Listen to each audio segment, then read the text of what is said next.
আমি সদনৰ নিয়ম অনুসৰি এটা গুৰুত্বপূৰ্ণ ৰাজহুৱা বিষয় আলোচনা কৰিবলৈ অধ্যক্ষ মহোদয়ৰ পৰা অনুমতি বিচাৰিছিলোঁ। বিষয়টো হ'ল যে মেট্ৰিক আৰু হায়াৰ ছেকেণ্ডেৰী পৰীক্ষা আমাৰ অসমৰ প্ৰায় 7 লাখ মান বোধ কৰোঁ 4,27,922 জনৰ বাবে মেট্ৰিক পৰীক্ষা হৈছে আৰু প্ৰথম দিনাৰ পৰাই পূৰ্বৰ দৰে বিসংগতি দেখা গৈছে। যোৱা বছৰো এনেকুৱা বিসংগতি হৈছিল, আমি বিস্তৃত আলোচনা কৰিছিলোঁ আৰু তেতিয়া আমি কৈছিলোঁ যে অধ্যক্ষজনক বাৰম্বাৰ নিয়ম ভংগ কৰি ৰাখি থোৱা হৈছে, যিখিনি সংস্কাৰ আয়োগৰ প্ৰতিবেদন সেইখিনি গ্ৰহণ কৰা হোৱা নাই আৰু মন্ত্ৰীয়ে ডিনাই কৰাৰ পিছত স্বীকাৰ কৰিবলৈ বাধ্য হৈছিল আৰু CIDক এনকুৱাৰী দিছিল। এইবাৰো প্ৰথম দিনাৰ পৰাই একেই বিসংগতি দেখা গৈছে। প্ৰথম দিনাই কাৰ্বি আংলঙত ইংৰাজীৰ পৰিৱৰ্তে অসমীয়াৰ প্ৰশ্ন কাকত গ'ল। দ্বিতীয়তে 19 তাৰিখৰ দিনা ছ'চিয়েল ছায়েন্সৰ জেগাত যিটো জেনেৰেল ছায়েন্সৰ হ'ল কোকৰাঝাৰত। বিলাচীপাৰাত ছাত্ৰী এগৰাকী আহত হ'ল CRPৰ লাঠিচালনাত, কোনো বিক্ষোভ হোৱা নাছিল স্কুলৰ পৰা ওলাই আহোঁতে পৰীক্ষা দি। ঠিক তেনেকৈ আকৌ বাংলা MILৰ দিনাখন ভাইৰেল হ'ল 10 জনীয়া এটা গ্ৰুপৰ মাজত, পুলিচৰ ফালৰ পৰা নাই হোৱা বুলি কৈছে, চৰকাৰে ডিনাই কৰি আছে। 19 ফেব্ৰুৱাৰীত কাছাৰ কলেজৰ প্ৰিন্সিপালে নকল কৰাৰ সুযোগ দিয়াৰ বাবে তেখেতক ছাছপেণ্ড কৰা গ'ল, 2জন ছাত্ৰ ছাত্ৰী তাতে বহিষ্কৃত হ'ল।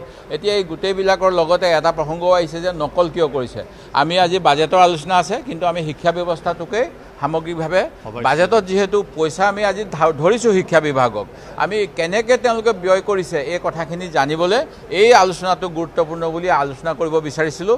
কাৰণ এটা কিছু পুৰণি হ'লেও আপোনাৰ একাউণ্টেবিলিটি ইনিচিয়েটিভৰ এটা ৰিপৰ্ট আছে চেণ্টাৰ ফৰ পলিচি ৰিচাৰ্চৰ, য'ত কোৱা হৈছে যে শিক্ষক শিক্ষয়িত্ৰীসকলক মাত্ৰ তেওঁলোকৰ কৰ্মদিনৰ 19% সময়হে পাঠদানৰ লগত জড়িত থাকে আৰু 42% সময় নন টিচিঙত থাকে আৰু অন্যান্য শিক্ষা ৰিলেটেড কামত 38% থাকে। অৰ্থাৎ এই মিড ডে মিলৰ হিচাপ মিলোৱা আৰু কিবা কিবিত 38% আৰু আমাৰ কলহ যাত্ৰা, চেঞ্চাছ কৰা বা খেলা ধূলা কৰোৱা এইবিলাকত স্কুলৰ বাহিৰত থাকে প্ৰায় 42%।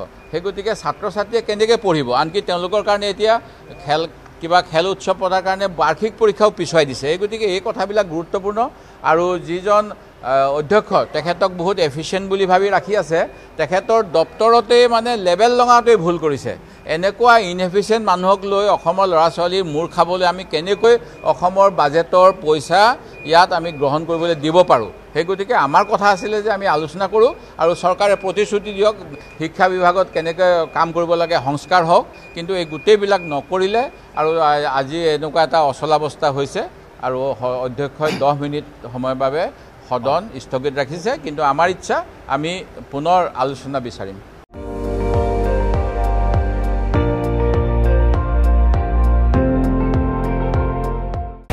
আপুনি চাই আছে ND24, সৰ্বশ্ৰেষ্ঠ নহয় সৰ্বোত্তমৰ দৌৰ।